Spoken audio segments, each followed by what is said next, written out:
There is a lot of mystery surrounding studio animation, especially for animation students who have yet to get a job in a commercial studio.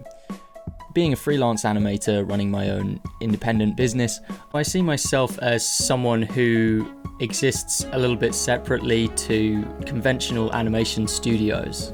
And therefore I don't feel like I am the right person to talk about it or to even give advice on it. In fact, I'm as curious as anyone to know more about the life of studio animators and how studios operate. So I decided to interview my friend Greg Chen about his experience working in an animation studio. I first noticed Greg when he started submitting to our Animator Guild monthly challenges under the name of Porky. He is one of the most consistent entrants and also the highest ranking challenger, as he has the highest number of top 3 placements and he has won the monthly challenge multiple times. Even after securing his job in an animation studio, he still creates original animations in his free time. His work ethic and passion for animation really stand out to me as being exceptional. In this interview, Greg is going to give us his insights into how he built up his portfolio, how he networked and applied for postings, what his studio work environment is like, his daily routine, challenges he faces as a studio animator, and also what he learns as a studio animator on the job, and what kind of skills you need to develop to work in an animation studio. The interview is mostly audio based. It's a fairly long conversation, so if you want to, you can just listen along while you're in betweening or any task where you can split your concentration. So here's where I start the interview and introduce you to Greg Chen. Here I am with Gregory Chen. Or Porky. Should I say Porky actually? Porky, Greg. My new real name is Greg, but I go by Porky online. Yeah, so... Hi, everyone. Should I give a brief introduction of what I do? Yes. Could you give a brief introduction about what you do for your work? I'm actually an animator. I've been animating professionally for almost a year now. I work at a small studio in Burbank called Fantunes. We do stuff for different clients, but we mostly do animation related to music, like for rock concerts or stuff like that. So I'm a 2D animator, so I mainly use Toon Boom at work. And when I'm not doing that, I'm a coloring book illustrator at work. 27 years old. I went to UCLA for animation, so there's that too. Awesome. So you got this really cool job where you get to do animation and illustration for a living. So how did this opportunity come about? The biggest factor was the timing. It was perfect timing.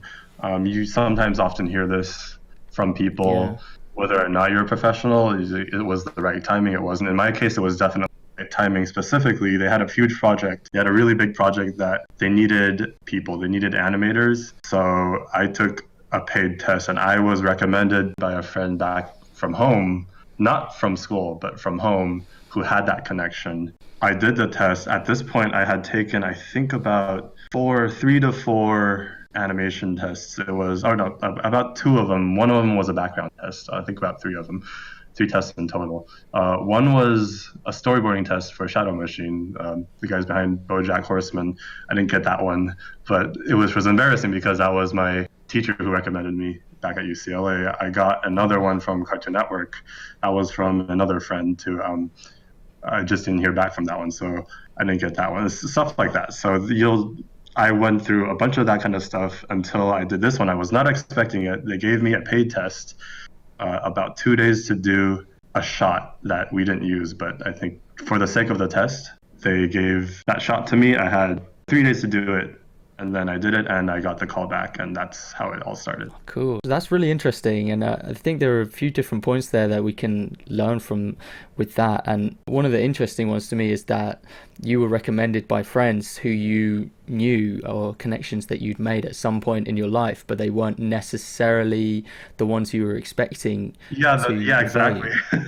So it's kind of like you walk through life, and life itself is like a job interview, because you never know what good impression you're going to make on someone, and then that person's going to refer you.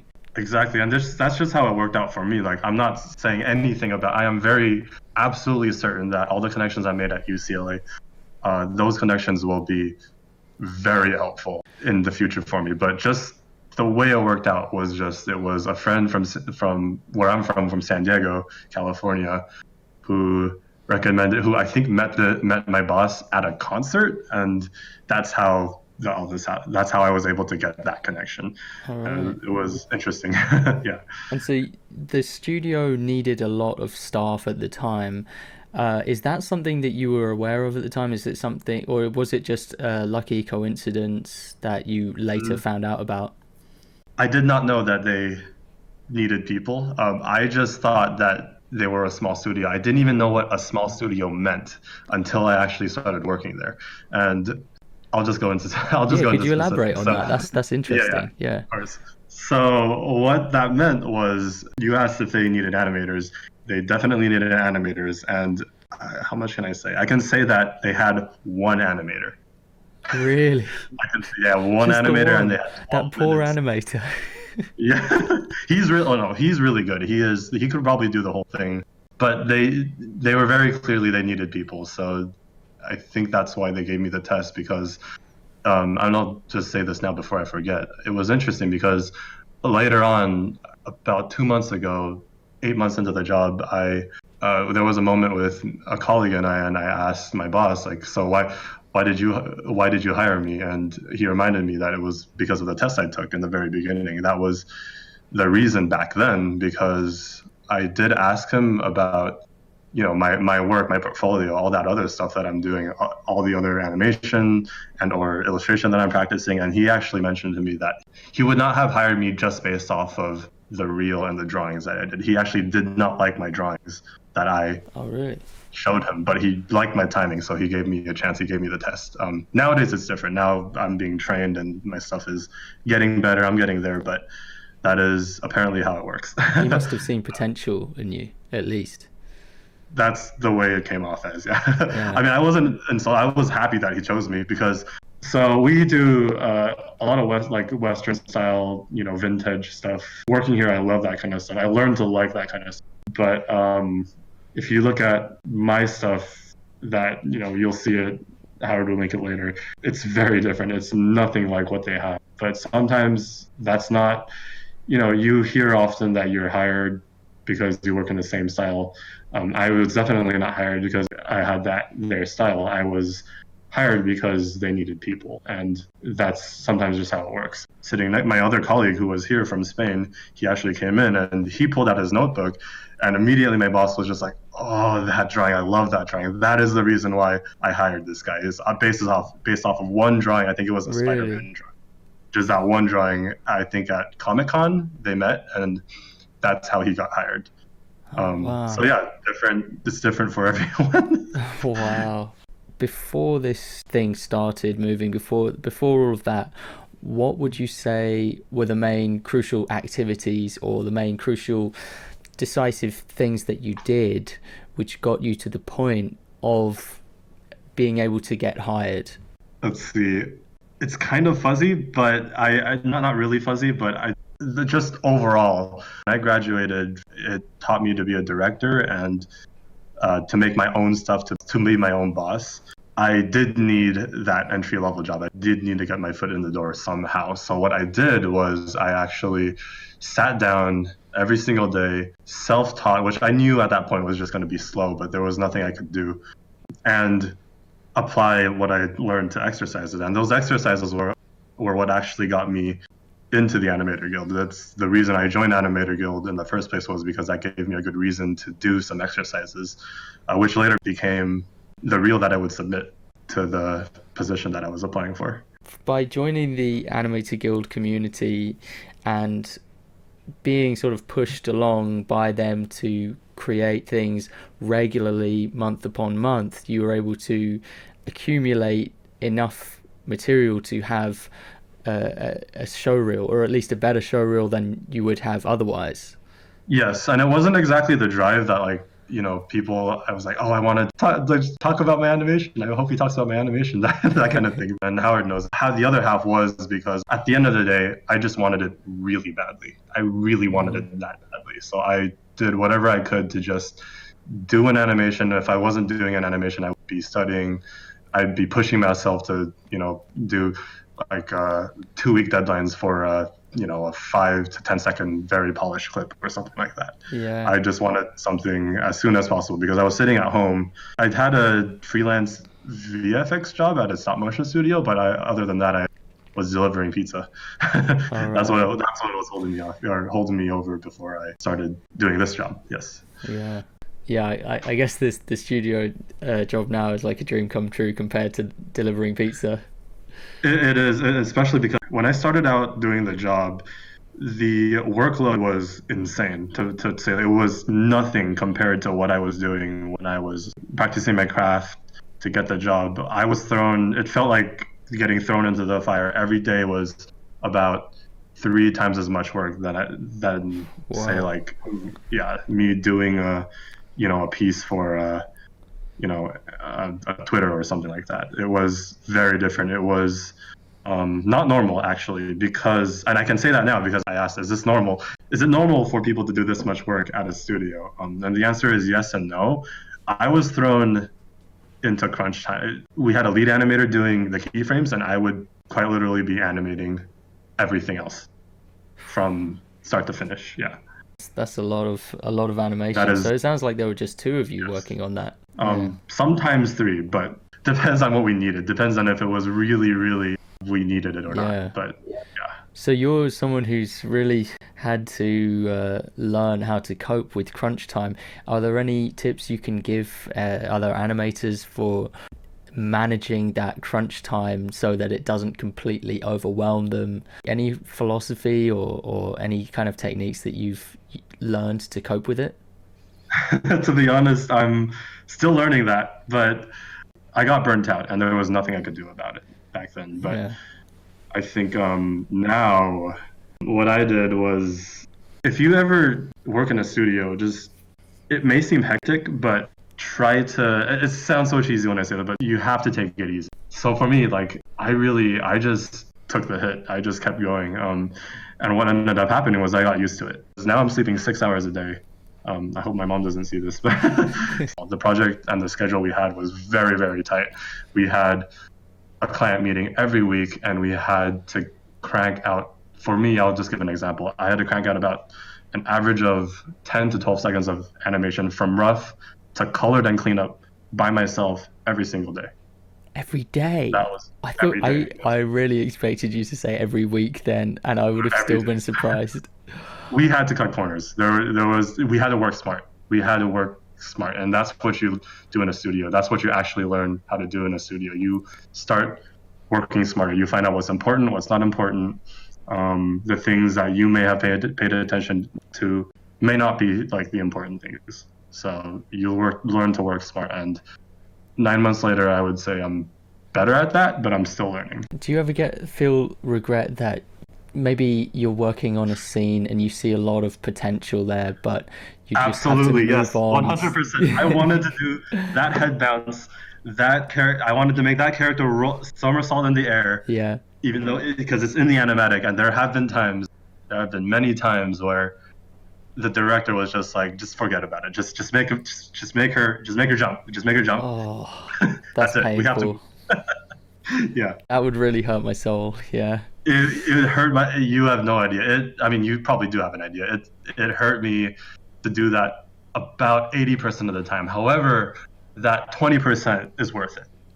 There are times where I get a really good handle on a scene, and I get to do what I want to do, sometimes even more. And I will say, with experience, recently I've been doing basically the standard amount of work or more, like pushing it, basically. Wow. As my boss likes to say, pushing it. And I could not do that when I was doing 12 seconds. You cannot do that. You have to find ways to cheat or cut stuff out. There was no way around it.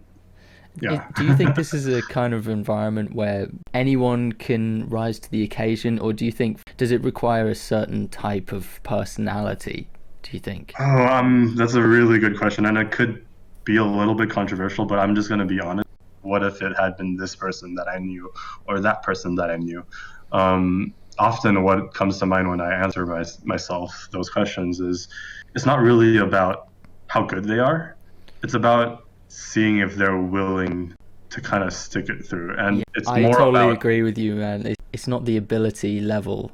yes. And again, remember, I was hired off. I was a bit of like, oh man, when he said like, oh, I liked your test, but back then I didn't, I didn't like this and that. And he was right. Like after 8 months of he pointed out a whole bunch of things that I wasn't doing right, and I got better at them. And that's just how you get better. But yeah, that can happen to anyone. I think that can happen to anyone who is willing to take that critique properly. And I think the most important thing that we look for is, from according to the person that I work with, is that the work that we do is the work that the worker wants to do. You should be happy doing what you're doing. That's an interesting idea, because I wasn't sure, what the attitude is there. So you get to basically, if you weren't happy doing the position that you're in, it would show, is basically what he was trying to say. It would show, okay. and it wouldn't be right. Yeah, it wouldn't be right. And it's weird saying it that way, but it does kind of, that person's he's been in the industry for I think about 10 to 11 years, and that person can know right off the bat often. And this is why people have interviews. This is just with experience, by talking to them what their personality is going to be like, whether or not they're really interested in what you're doing. Yeah. They're really interested, but for a different reason, or they're just not interested at all. And that shows, apparently that shows. I'm not experienced enough to know how to do that. I'm not an HR or anything like that. I'm just a guy sitting in front of my Cintiq every single day doing the same thing, but I love doing it. So that's good. I think this isn't just for art, but it's for a lot of things. But like when certain people get a certain amount of success and notoriety within their job, they get offered management positions, and then they're not actually the people with the hands-on work anymore, and they manage others, and I think that often leads to people being unhappy. Yes. So you'd be happy to just continue working at the Cintiq? It's interesting because in the beginning, when I started this job, I wasn't sure. Obviously, it was my first time being in a studio, but the pace we were going to, I wasn't sure. I was like, oh my goodness, this is too much. Is this really how it's going to be like? Good thing it only lasted for a couple months, because no, that's not how it was like. And I was reassured that by my peers. But that thought can come across your mind. It came across mine. And I honestly, at one point for about 2 weeks, I was like, is animation really for me? Wow. I was like that at one point, because it was such a different thing to experience. But I was glad that I experienced it, because keep in mind, this is just how we work. We're in a really small studio. And by small, I mean we're like 13 people, 13 to 14. We're doing whole animated like short films for different types of content, but it's all just animation as you know it. What do you think would be the difference between working in a small studio like yours, like a 13-man studio, versus like maybe one that's twice the size or 3 times the size? A very big difference is your interaction with the people, specifically your interaction with the people who are also in charge of the studio. So say at a studio like, Disney animation or something, you may not ever get to talk to the executive or the director or something. Your job is just to talk to, say, the animation director or something like that. You never get to know really what's behind the whole thing. You may meet those people, but you can't. At a smaller studio, we talk to each other all the time. We get to know what's going on. It's really good. And to learn the entire pipeline that way, because you get to be exposed to the animator, the storyboard artist. You get to talk to them. You get to work out stuff with them. You get to work out with the other animator. Let's fill in the gaps here. So what does your daily routine look like when you get into the studio? Let's see, 8 o'clock, set my alarm, 8:30, sometimes 8:35. I get up, I get to work at about 9 a.m. to 9:16 or 15, and I get a yogurt. I work. This is getting really specific. 3 hours every day. I'm not even strawberry flavored yogurt. Yes. Work for about 3 hours to lunch, get lunch, eat about usually nowadays I go to Trader Joe's to get a pasta or 5 meatballs, and then come back, eat for about 30 minutes, work. For the rest of the day, 99% of the time in front of my Cintiq doing my assignment. usually animating, though that could be different assignment. Usually it's just like that. I animate till nowadays about 7 to 7:30. So that would be what? That would be 9 to 7:30, I guess, on average for working hours. If there's a question, I would ask the director. Sometimes he would call me over. Otherwise, I'll just continue my assignment and go back home and then work on Animation Guild stuff or my own stuff or freelance stuff. That is every single day for the past 9 months. Not a single day has changed. Wow. Well, okay, that's not true, but 99% of the time it's like that. That is my routine. And I consider myself to be a hardworking animator, but I admire your work ethic. I really do. So that's amazing. So I've just, I've thought up a question. A problem that a lot of amateur artists and animators seem to have is an issue of self-confidence. And I was wondering if that changes at all when you go into a studio, when you get hired. Does it change in any way?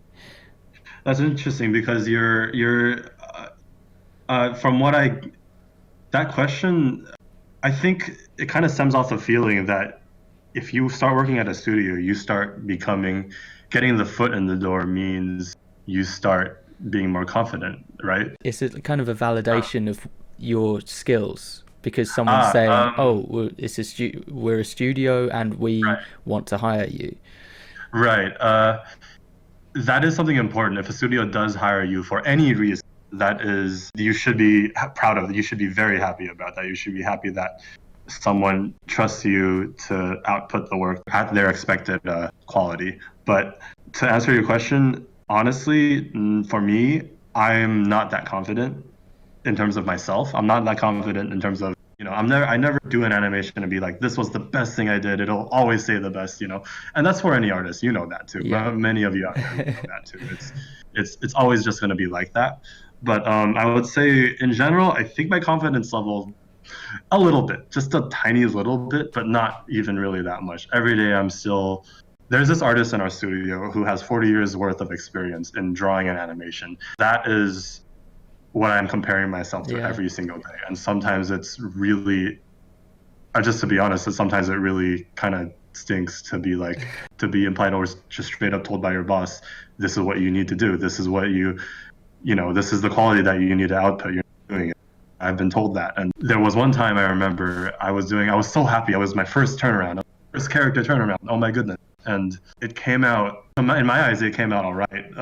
In my director's eyes, it was not at all working. And so the next day, the feeling of being sat down in front of a computer, having the other artist show you everything that's wrong by redoing the entire turnaround, that hurts.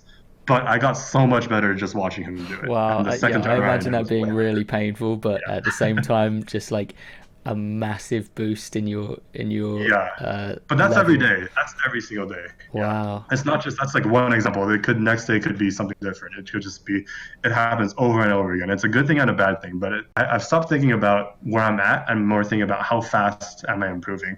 I think that's what people should really start thinking about. How fast are you improving rather than is your work good enough right now? That kind of thing.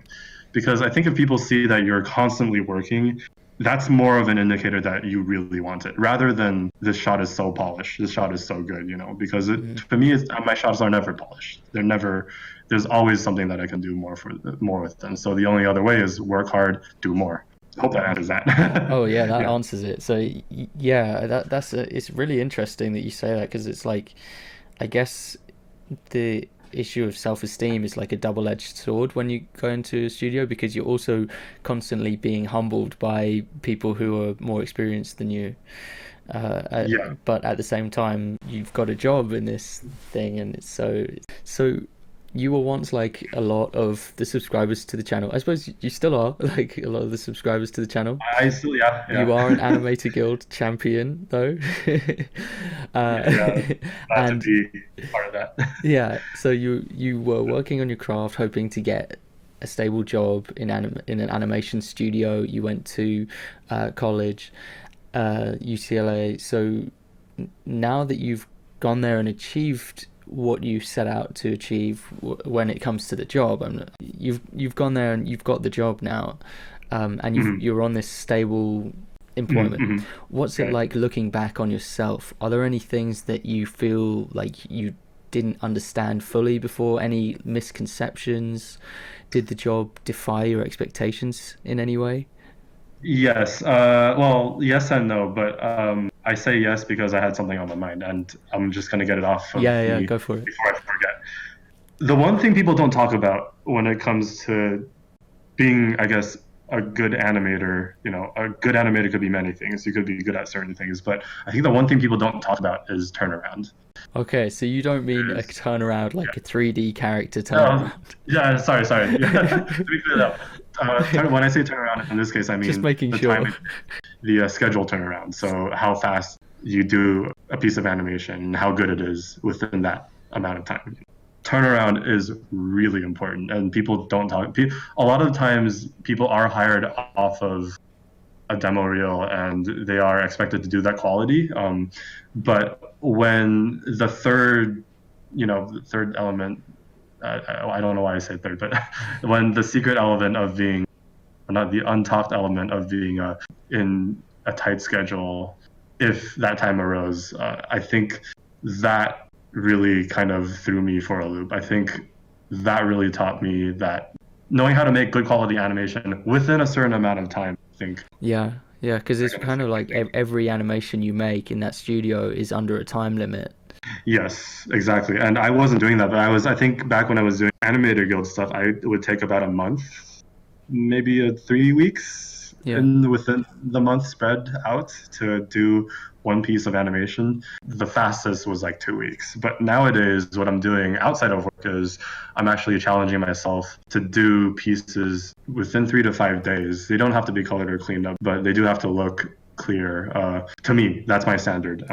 That's what I'm doing to practice getting better at turnaround. You could hear hear different opinions from other people, but no matter what, I think learning how to draw from life, doing figure drawing, that stuff teaches you how to draw faster. And if you know how to draw faster correctly, you will know how to work much easier through a tight schedule.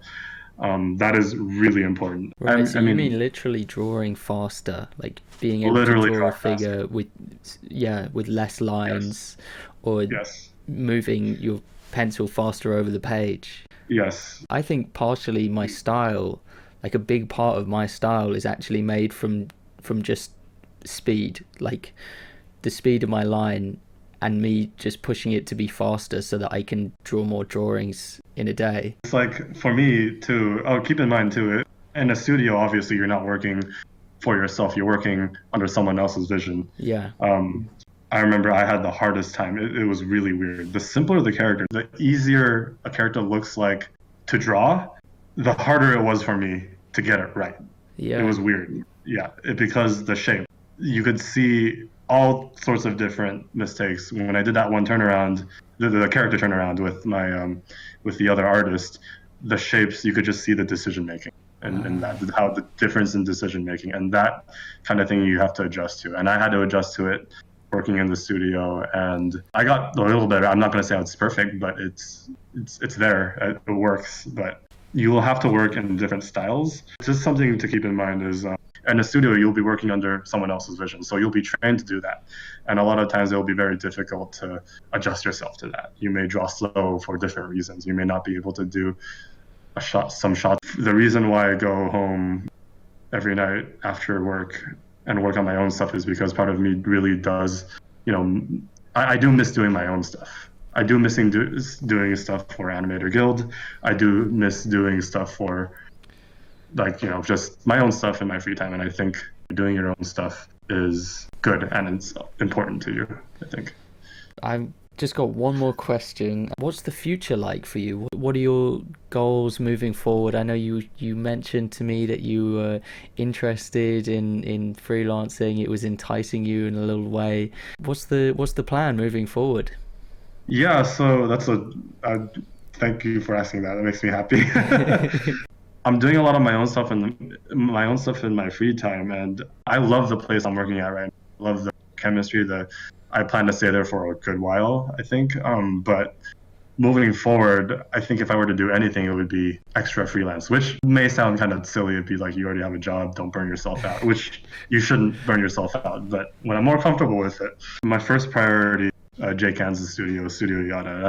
If I could freelance for I'd do that forever. The studio I'm at is very flexible. Other studios, Disney, Titmouse, Bento Box, they may not be as flexible in terms of like, you can be creative here. You can do this shot the way you wanted to, or our key animator didn't do this shot. You have to do it. Let's discuss it. I have that freedom, and I feel very lucky to have that. So I'm gonna use that to practice more in terms of in the studio sense, in the sense of working under someone else's instruction. And I think I'm going to continue to do stuff like join the Animator Guild challenges, just do animation on social media, get that going around until I feel like something will happen with that. I've been doing animations for like one of my characters that I really like because people like that character, apparently. I wasn't expecting that. I love the stuff I do at my studio, but I'll be honest, I love doing that stuff even more. Not just because it's my own stuff, but because I just have so much fun doing it. Yeah, like you own it. I suppose there's a satisfaction in having something that you own. I'm interested in doing CG just as a skill, but if that were to happen, I would definitely apply 2D to it in terms of like my process. Like I would probably rough it out in 2D first and try to apply that to a CG animation. I am interested in CG and maybe even stop motion, but that's not obviously priority. I have a few things in mind. Like I want to give a few animated presents to people that I really look up to. And when the time comes, I will make specific demo reels for places that I really want to freelance or work at in the future. And those 3 places currently are Studio Yada, Way Forward, the game company, and Lab Zero. All right, interesting. Yes, that's my style. I haven't heard of many people saying they want to make animated gifts for people. That is a really good way for you to get a lot of attention. It's the same thing as making a catered reel to studio. Like they'll know you put in the effort. And if you give someone a present, be like, I like your stuff. Here's an animated, whatever of your character exploding. You get the point. It's really good to get them to notice you rather than just, posting with no real intention, no real drive. You just mentioned that you have an original character. Yes, I have quite a few. I'm working on her. I have animations, but I don't have like turnaround and a.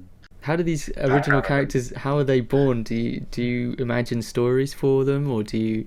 Because I find it very hard to come up with an original character unless it's like part of a story. Absolutely. For me, it's different for everyone. For me, I try to not get story confused with plot. Plot, to me, is a sequence of events that happen. Well, that's not really the definition, but plot is a plot. Plot is, a story in the more traditional sense. When I think story, I think more like, yes, emotions, conflicts, things that read clearly and relate to people who see that piece of media. So for me, I like doing 5 to 10-second animation pieces. I just did one very recently. Howard knows. Yes, I've seen it. I'm privileged. Oh, I just wanted to say it looks really nice. Yeah. Oh, thank you so much. I'm doing another one. It'll come out eventually, but this is how I kind of build the world. Is I just do these little 5-second GIFs. The last one I did was my character getting her hair done by one of her little robots.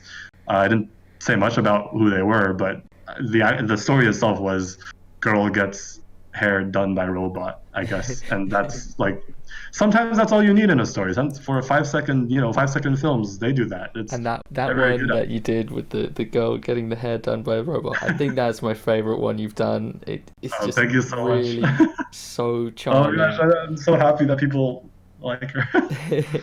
Is there a place online that you want to say? Yeah, I'm very active on Twitter. Twitter is my main platform. Okay. Instagram, I feel like is not. It depends from person to person, but I feel like Instagram's doesn't really work as an animation. I completely agree. Yeah, I feel the same way. It's very good if you're an illustrator or a designer, I think.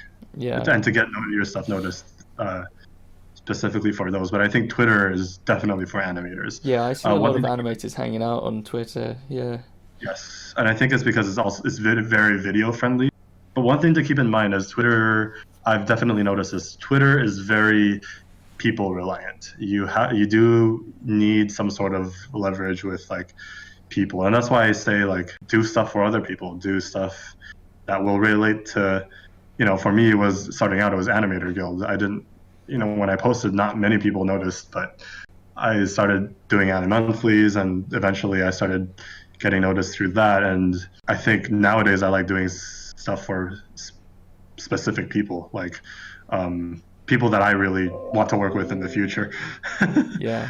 Stuff like that, yeah. Don't worry, I will link to the Twitter thing, just in case you were. I would link my YouTube too, but my YouTube has like 100 subscribers. Oh, well, let's get those numbers up. Yeah, I'll link to the YouTube as well. At this point, starting now, I will probably start posting a lot of animation. I've started posting stuff recently. I think the most recent thing up there was my first, if you want to see my first Animator Guild thing that I ever did, that was, I think, the OKKO scene that I did back then. Yeah, it was with like Carol or something spinning and slapping her hands. But I recently posted a collaborations on Twitter. Join events, join Animator Guild, join us. Like this is how join Animator Guild. Yeah, Animator Guild is quite literally how I got hired. Like I could say whatever I want about the reel, but the pieces that were in my reel, borrow one piece from my UCLA film, that's what got me hired. Like, sure, maybe the drawings could be improved, but the timing got me hired, and it could be the same with you too. Like, oh well, yeah. Well, I'm very flattered that you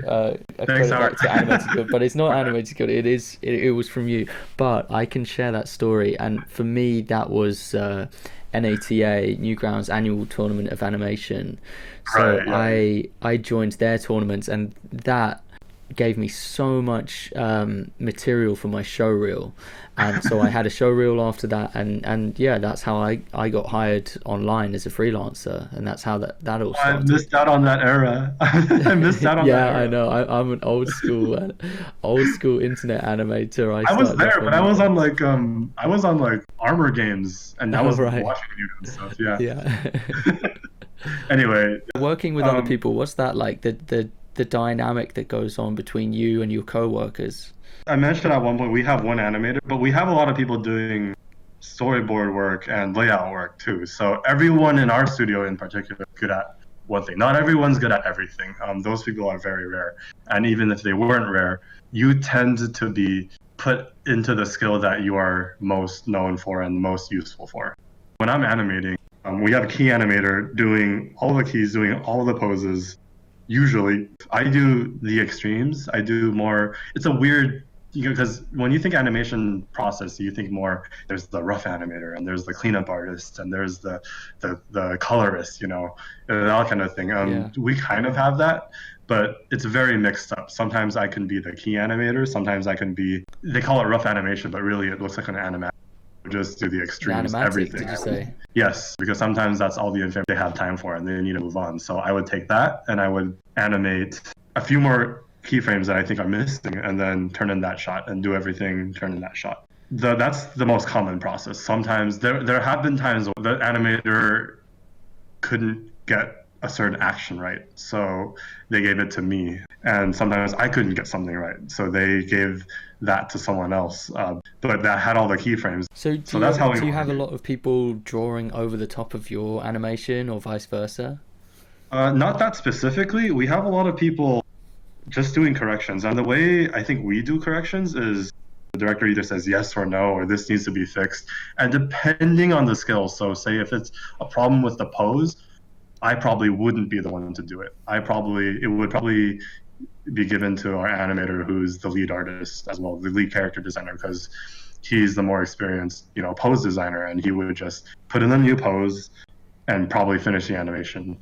Sometimes it's the other way around. Sometimes we need an animation the acting is not good or something, and I would say I'm generally pretty good with that. So I would handle a lot of the acting scenes and a lot of the acting revision. So that's our dynamic, but that's just us. Some studios do make products that look the same, but I can assure you their pipeline is absolutely very different. And Yeah. if you hop studios, you will have to be retrained to their pipeline. That's a very good point. Yeah. Any more advice you want to impart before we end the interview? Really be passionate, and by passionate, I guess people really mean like really want it, really see what you can do yourself to really kind of stand out. Sometimes standing out can not just be doing good work; it could also just be doing your own style. Howard can probably attest to this. I'm very much in the camp of standing out rather than fitting in. Yeah. For me too, I'm starting to go back to my own style. Just people respond to that more. I mean, yeah, I'm at a studio, but I feel like, I mean, I don't think it's about working at a studio. I feel like it's about making something and people knowing about it. That's never bad. Like, I want to do that still. In fact, I want to go back to that. Like, as someone, I've been at a studio for 1 year. I love it. I'm just going to stay, but I'm still going to work toward my own stuff. That is absolutely a good goal to have. Yeah, I feel like I have so much further to go when it comes to creating something that's unique, that is the only one out there. I can see that there's a lot more than I can do than what I'm currently doing. So yeah, that's what I'm working on as well. Well, this is really inspiring, really amazing. So thank you so much for taking the time to come on and give us all some wisdom about what it's like on the other side. It's my pleasure. It's so super excited to do this. Join us. Join us over on Animator Guild community, on Animator Guild Discord, link in the description. If you like these videos, you can support me on Patreon. I really appreciate everyone who's been supporting me on Patreon. It helps to keep these videos coming out. I made a related video to this one about the realities of working as a freelance animator. So if you didn't watch that, you can see it here. And please do check out the links in the description if you're interested, and you can join us on Discord. All right, thanks for watching. I'll see you in the next video. Goodbye.